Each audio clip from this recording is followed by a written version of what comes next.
It all started with a shoebox my late husband left in the attic, a box I almost threw away, and a single line in his shaky handwriting.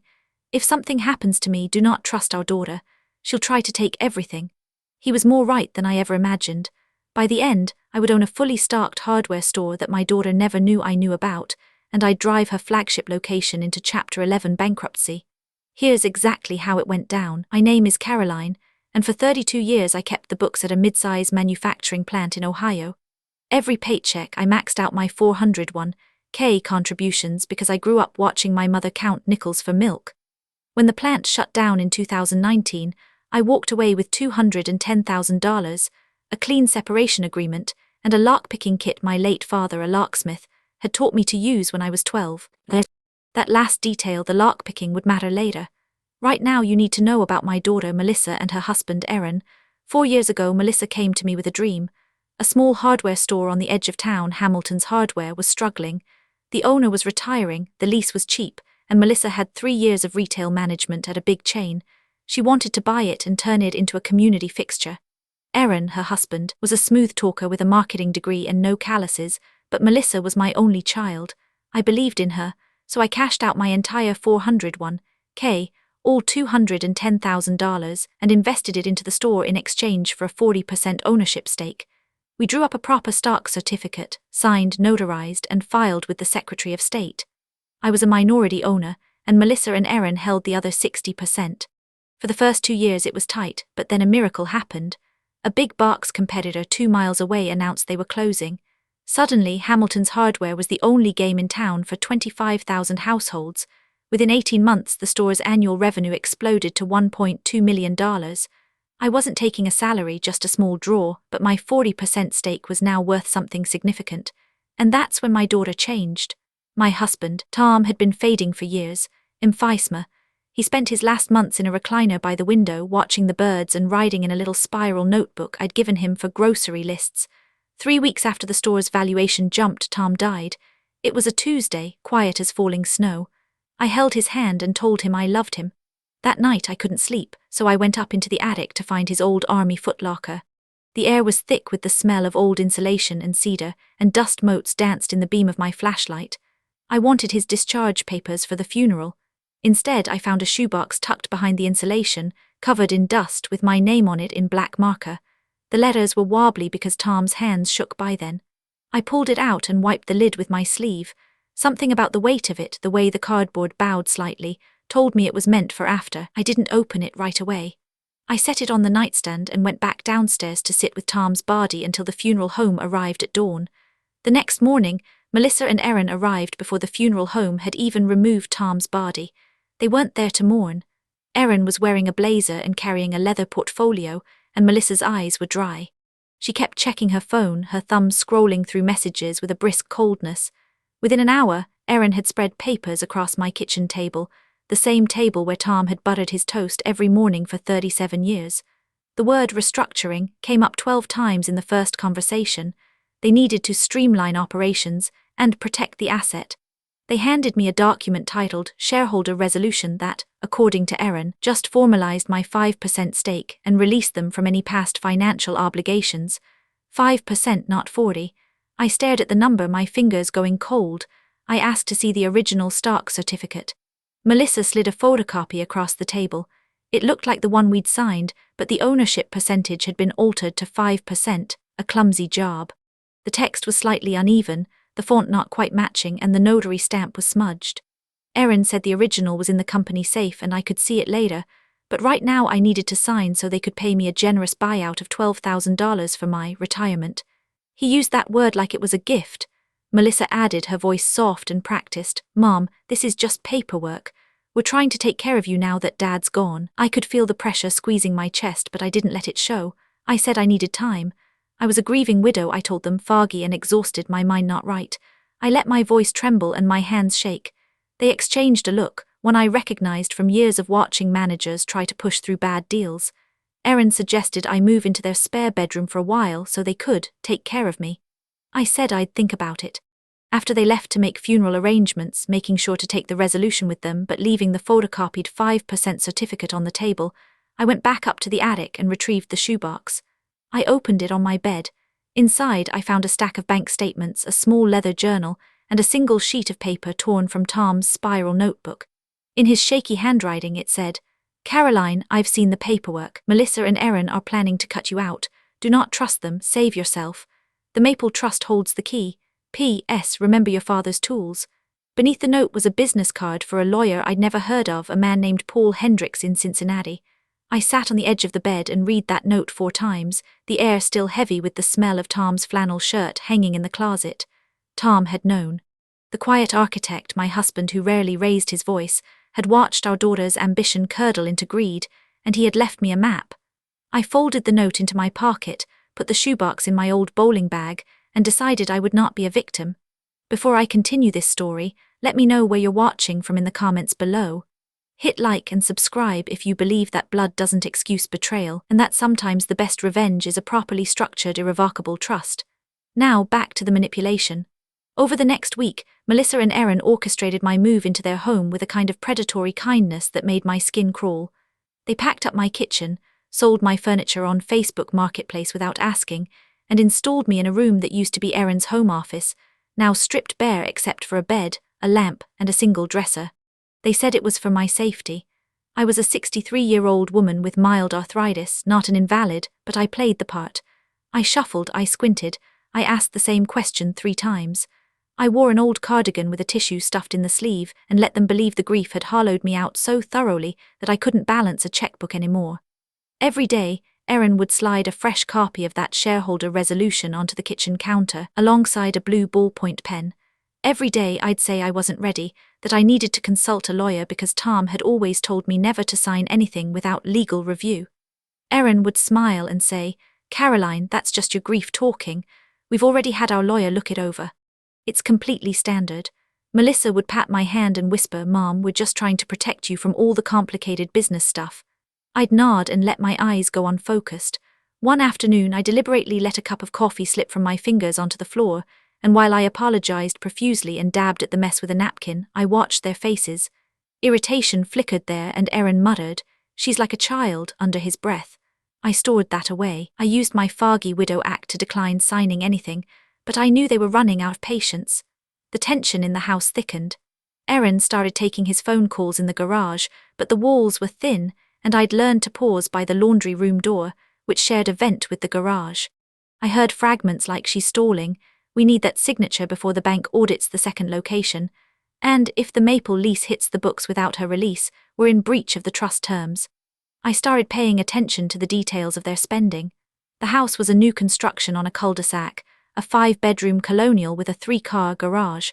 They'd bought it 6 months after the store's revenue jumped, when any prudent business owner would be preserving cash flow. There was a brand new $60,000 SUV in the driveway, a boat stored at a marina, and Melissa's closet had more designer bags than a department store. I'd seen the store's tax returns as a minority owner, at least the ones they'd shown me, and the reported net profit didn't justify this kind of spending. I started doing silent arithmetic in my head. I estimated their monthly mortgage, car payments, marina slip fees, and the credit card bills I glimpsed on the kitchen counter. They were burning through at least $25,000 a month. The store's legitimate cash flow couldn't sustain that. Something else was feeding the fire, and I intended to find out what. That's when I became a spy in their own house. My bedroom was on the 1st floor next to the kitchen. I started keeping odd hours, napping in the afternoon and waking at 2 a.m., to use the bathroom, which was directly across from Erin's home office, the one he kept locked at all times. I'd shuffle past in the dark and hear him on the phone, his voice low and urgent. I caught more fragments. "The inventory for Brookfield is over 80,000. We can't carry that on the credit line without showing a second revenue stream. If she doesn't sign by the end of the quarter, the lease will default to the trust's secondary beneficiary." That word Brookfield was new. I memorized it. I also heard Maple Trust several times, always in a tone of suppressed panic. They were juggling something large and secret, and my refusal to sign was a wrench in the gears. A few days later I got my opportunity. Erin had to fly to Chicago for a vendor meeting, and Melissa was spending the whole day at her book club and then a spa, a full 7-hour window. They left me alone with a frozen lasagna and a list of emergency numbers. I waited 30 minutes after Melissa's car pulled out, watching from the window until the taillights disappeared, then I walked to the office door. It was a standard interior door with a knob lock, not a deadbolt, the kind of lock a homeowner installs to keep kids out, not a determined woman with 40 years of practical skills. I knelt, my heart already thudding, and listened. The house was silent. I pulled the leather case from my bowling bag, the soft corners familiar in my grip. My father, before he died, had taught me how to pick a basic pin tumbler lock when I was 12, using a practice board he'd built in his workshop. He'd said, "Caroline, a woman should know how to get into any room she needs to, especially if someone's trying to keep her out. The law doesn't always protect you, but a tension wrench and a rake pick will at least give you a fighting chance." I slipped the tension wrench into the bottom of the keyway, applied gentle counterclockwise pressure, and raked the pins with a steady, controlled motion. I felt them set one by one, a tiny click transmitted through the metal. Pin 1, a faint resistance, then pin 2, a deeper click. The lock turned in 18 seconds, smooth as butter. I tucked the tools away and opened the door, stepping inside with the careful silence of a woman who knew she was trespassing on her own future. The office was a disaster of filing cabinets, banker boxes, and a shredder overflowing with confetti. I recognized the smell of toner and panic. First, I checked the shredder. They'd been sloppy. It was a cross-cut model, but they'd fed documents in too fast, and whole segments remained legible, strips of paper that didn't fully separate. I pulled out a Ziploc bag from my pocket and started collecting the shreds, handling them carefully by the edges. Through the plastic I saw words like Maple Trust, an account number at First Mercantile Bank, and location B Leasehold Brookfield. I also saw inventory purchase order hash 4472 and a dollar amount that made my breath catch. I sealed the bag and tucked it into my waistband. Then I turned to the filing cabinet. The bottom drawer was locked with a wafer lock, simpler than a pin tumbler. I used a thinner tension wrench and a single pick to jiggle the wafers. It opened in under a minute. Inside, hanging folders labeled insurance, payroll, employee records, and then one tab that made my blood run cold: stock transfer records. I pulled the folder. There it was, the original stock certificate showing my 40% ownership, properly embossed with the state seal and a notary stamp from 2021 that was crisp and verifiable. Next to it, a forged certificate showing 5%, with a signature that looked like mine but wasn't, the loop of the C in Caroline too tight, and the slant off by a few degrees. I know my own handwriting like a fingerprint. The notary stamp on the forgery was for a woman named Diane Klasky, whose commission, I later confirmed with a quick search on the state website, had expired 3 years prior. They'd used a dead notary stamp, hoping no one would check. I photographed everything with my phone, front and back, taking extra shots with the macro setting to catch the different ink weights and the subtle misalignment of the forged text. My hands were steady now. Then I found a file labeled Maple Properties. Inside was a lease agreement for commercial space 13 miles away, in a town called Brookfield, under the entity Maple Trust. The lease was signed by Erin and Melissa as trustees, with a notarized clause that stated the trust beneficiary was Caroline Reynolds, contingent upon certain conditions as set forth in the trust instrument. My legs nearly gave out. Tom had set up a trust that held the lease on a second store, a trust that named me as beneficiary, but only if specific triggers were met. I didn't understand the full legal mechanics yet, but I knew enough to see it was my lifeline. I photographed every page, even the ones with the landlord's initials. I also found inventory purchase orders for that Brookfield location, dated over the past 6 months, totaling $82,000 in goods: cordless drills, circular saws, copper pipe fittings, paint, fasteners, a full hardware inventory. They'd been stealth stalking a second store right under my nose, likely planning to use it to siphon profits away from Hamilton's Hardware, the business my retirement funded. I slipped the Ziploc bag and my phone into my clothes, relocked the filing cabinet, wiped the keyhole of the door with a cloth to remove any traces of my tools, stepped out and relocked the door from the outside. I was back in my room within 8 minutes, my hands finally trembling as the adrenaline ebbed. I sat on the edge of the bed and listened to the utter silence of the house. I had the evidence. I called the number on the business card Tom had left. Paul Hendricks answered on the second ring with a voice that sounded like gravel wrapped in tweed. He was an estate and trust attorney, semi-retired, and he'd been expecting my call for over a year.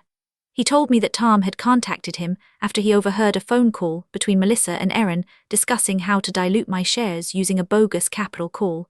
Tom had hired Paul to structure a protective trust, which they named the Maple Trust, an irrevocable trust funded with the lease deposit on the Brookfield property, and a separate capital infusion of $30,000 Tom had quietly saved from his own small pension and side jobs over the years. When I asked Paul why Tom never told me, he said, "Caroline, Tom knew that if you were warned, your face would give it away. He trusted you to find the shoebox and to act. He said you were the strongest woman he'd ever known, and that you could pick any lock ever made." That hit me hard. The trust document contained a poison pill clause, a dead man's switch that Tom had designed with precision. If Melissa or Aaron or any party attempted to reduce my ownership stake in Hamilton's hardware below 40%, or attempted to force my divestiture without fair market value compensation, then the entire beneficial interest in the Maple Trust would automatically and irrevocably transfer to me, along with any assets held by the trust, including the lease, inventory, cash reserves, and intellectual property. The condition was that I could not have signed away my rights voluntarily. I had to refuse. The attempt alone, evidenced by the forged certificate and the shareholder resolution they wanted me to sign, was enough to trigger the transfer. Paul said he would need the photographic evidence and contemporaneous notes, and he advised me to document every interaction going forward. I told him I had both the photos and a detailed timeline I'd been keeping in a small notebook hidden in my mattress. He said I was sitting on a nuclear option, but he needed one more piece, a clear, undeniable act of bad faith in real time, something that would survive cross-examination if they tried to contest the trust in court. So I set a trap of my own, and I made sure it would test the very last shred of humanity my daughter might still possess. 2 weeks later, after careful observation of their daily routines, I staged a medical emergency. I'd noticed Melissa kept a digital blood pressure cuff in the kitchen drawer, a leftover from a wellness program. I practiced for days in my room, holding my breath until my face went pale, then letting my knees buckle onto a pile of pillows so I could learn to fall without hurting myself. I rehearsed the slow, rhythmless breathing of a vasovagal episode and the exact moment to let my eyes go glassy. On a Thursday afternoon, when both Melissa and Erin were home, and in the kitchen arguing about a missed interest payment on the Brookfield lease, I shuffled in, clutching my chest loosely, and let out a small gasp. I saw the manila envelope on the counter unopened, the one holding the latest version of the shareholder resolution. I made eye contact with Melissa, let my knees go and slid down against the lower cabinets, landing softly on the tile floor with my head tilted back. The cold from the tiles seeped through my blouse. I timed it perfectly. Melissa turned, saw me on the floor, and what she did next broke whatever was left of a mother's bond. She didn't rush to me. She didn't call 911. She stepped right over my body, her heel inches from my fingers, and lunged for that envelope. She snatched it and said, clear as a bell, "Erin, get her pen. She might be faking, but if she's dying, I want her signature first." Aaron actually knelt next to me with a pen in his hand, trying to press it into my limp fingers while I lay there, eyes half closed. I felt the cold metal of the pen against my palm, but I kept my hand flaccid, uncooperative. He muttered, "She's coming to, just wait." I let out a low moan, fluttered my eyelids, and he pulled back, frustrated. I lay there for 90 more seconds, my pulse thundering in my ears, then opened my eyes fully and asked what happened, my voice a whisper. Melissa's face transformed into a mask of tender concern, a performance worthy of a stage. She said, "Mom, you scared us, you just collapsed, we were about to call an ambulance." I had the entire scene recorded on my phone, the audio app activated before I entered the kitchen, the device tucked in my cardigan pocket. I had the audio of her stepping over me, the words, "I want her signature first," and the sound of Aaron's knee hitting the tile as he tried to force a pen into my hand. That night I sent the audio file, the photos of the forged certificate, the shredded documents, and my updated timeline to Paul Hendricks. He called me back within the hour. His voice was steady, but there was an edge of satisfied anger in it. He said, "Caroline, this is more than enough. The audio alone establishes intent and bad faith. The poison pill is essentially already triggered, but we're going to let them walk into a formal setting and try to force the final signature. I want the transfer to happen in front of a bank officer and a court reporter so there's zero ambiguity. Here's how it will go down." He then outlined the meeting at the bank and told me to keep acting compliant. I agreed. For the next week, I played the part of a broken, compliant old woman with an Oscar-worthy consistency. I told Melissa over breakfast that I'd been having trouble sleeping, that I felt the weight of everything and just wanted peace. I said I was finally ready to sign the papers, that I trusted them. Melissa's relief was almost palpable. She hugged me, and I let her, feeling the cold press of her chin on my shoulder. Aaron scheduled an appointment at their commercial bank, First Mercantile, for a Wednesday at 2 p.m. He said they'd have a notary there and the bank's business liaison would witness everything. I nodded and smiled faintly, chewing my toast, counting down the days. That Wednesday I wore my best blue blouse and carried my purse with my father's lockpicking kit, not because I needed it, but as a talisman, a reminder of the skills and resilience passed down to me.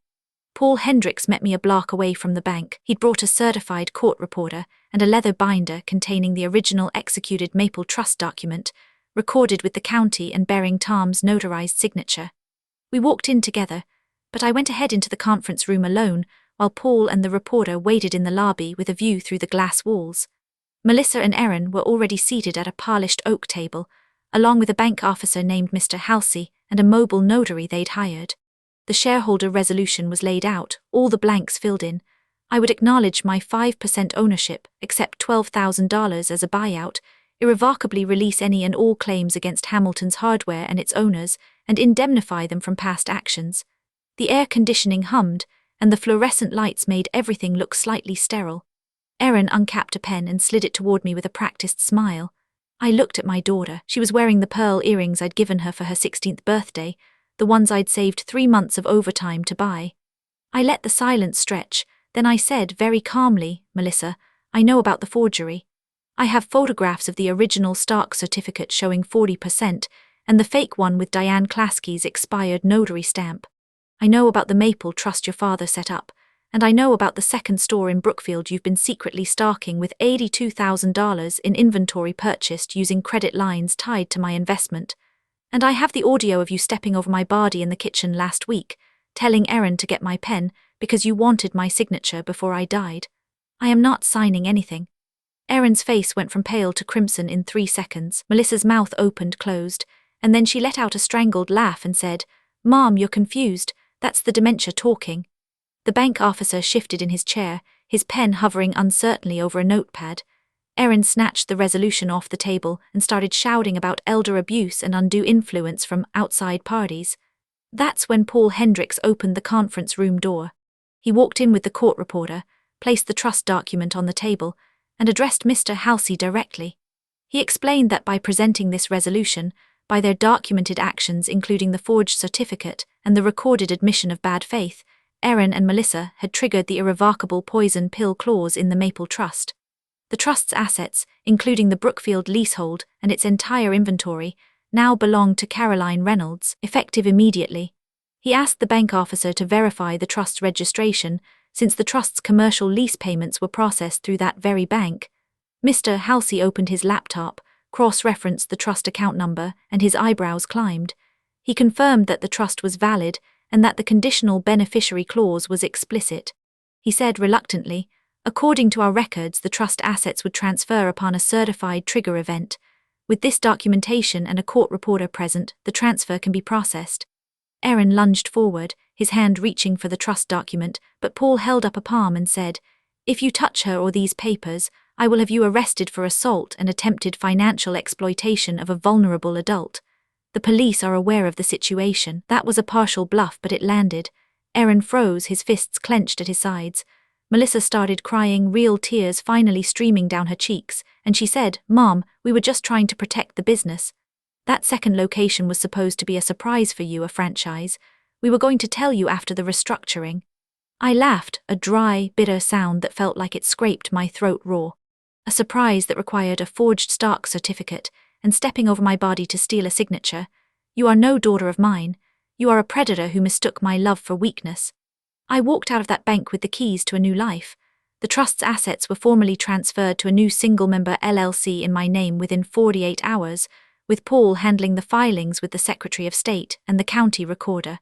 I took possession of the Brookfield store lease, a 15-year agreement with a below-market rate Tom had negotiated, and the inventory I'd only glimpsed in purchase orders.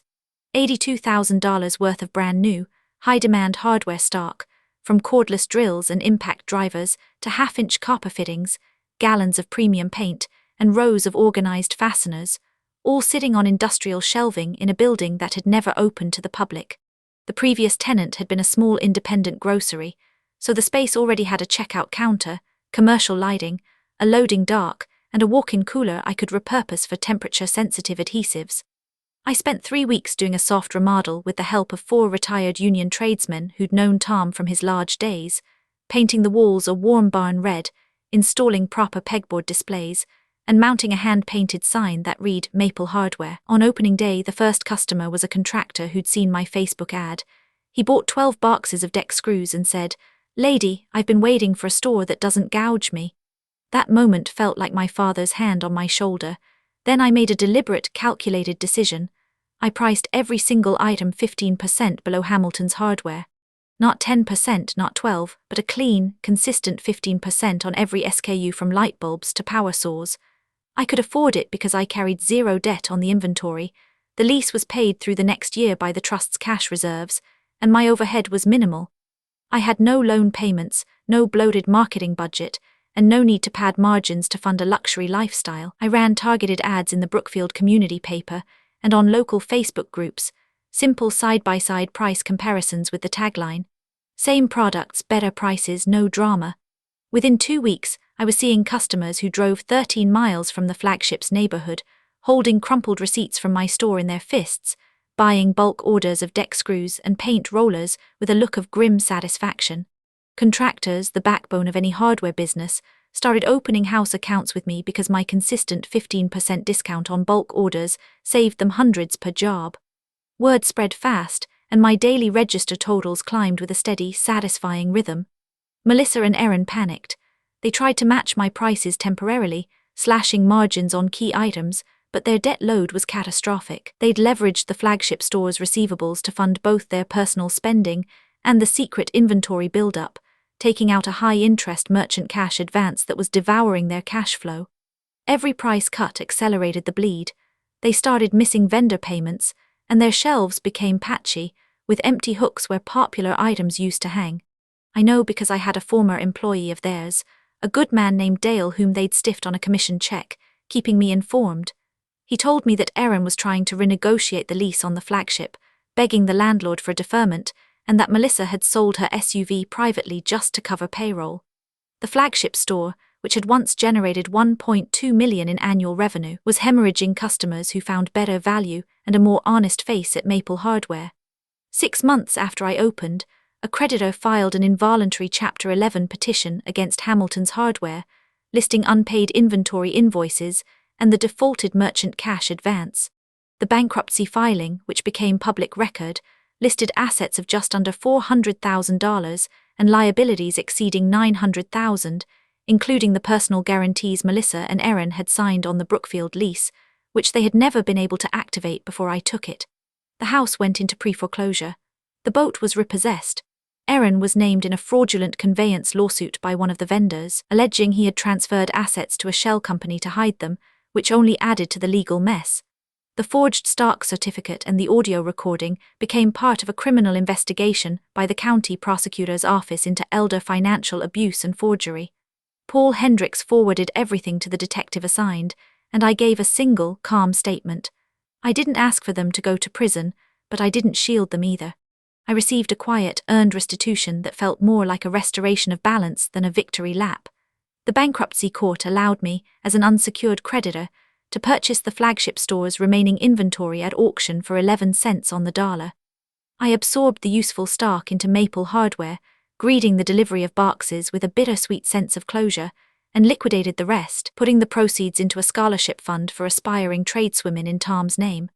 I expanded my store, hiring 6 employees, including Dale and 2 other good people who'd been left unpaid when Melissa's operation collapsed. In my first full fiscal year, Maple Hardware did $970,000 in revenue, with a net profit margin that let me sleep soundly and reinvest in the community. Every Tuesday evening, I teach a free bookkeeping class at the community college, and I always tell my students that the most important asset you can build is not a 401k, but a set of skills no one can take from you, and the courage to use them when the people who should love you try to bury you. Looking back, the key wasn't revenge. It was Tom's foresight and my refusal to be treated as less than an equal partner. He saw the betrayal coming because he paid attention to the small signs. The way Melissa's questions about the ownership structure became pointed, the way Erin's eyes glinted when he talked about valuation multiples, the way they started referring to my stake as legacy costs. Tom wasn't a lawyer, But he was a reader of people with the patience of a man who knew his time was short.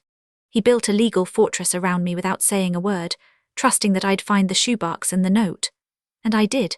But I also used my own hard-won expertise, the lark-picking my father taught me, the forensic accounting instincts from 3 decades of industrial bookkeeping, and the emotional resilience that only comes from loving someone deeply, and then letting that love fuel a cold, methodical resolve. The core lesson I took away is this: you cannot choose your family, but you can choose what you accept from them. If someone shows you, with a forged signature and a heel print over your heart, that you're just an obstacle, believe them the first time. And if you are lucky enough to have a partner who leaves you a dusty shoebox with a warning scrawled on a torn notebook page, honor that warning by being smarter, tougher, and more patient than the people who thought you were weak. They never saw the lark-picking kit, the meticulous notes, or the quiet phone call to a lawyer Tom had already briefed. They only saw an old woman shuffling in slippers, and that blindness was their undoing. Have you ever discovered a dark secret about someone you trusted completely? How did you handle it? Leave your story in the comments. If this video resonated with you, hit like and subscribe for more stories about ordinary people who refuse to be erased. Your support helps us shine a light on the quiet architects of their own justice. Thanks for watching, and I'll see you in the next one.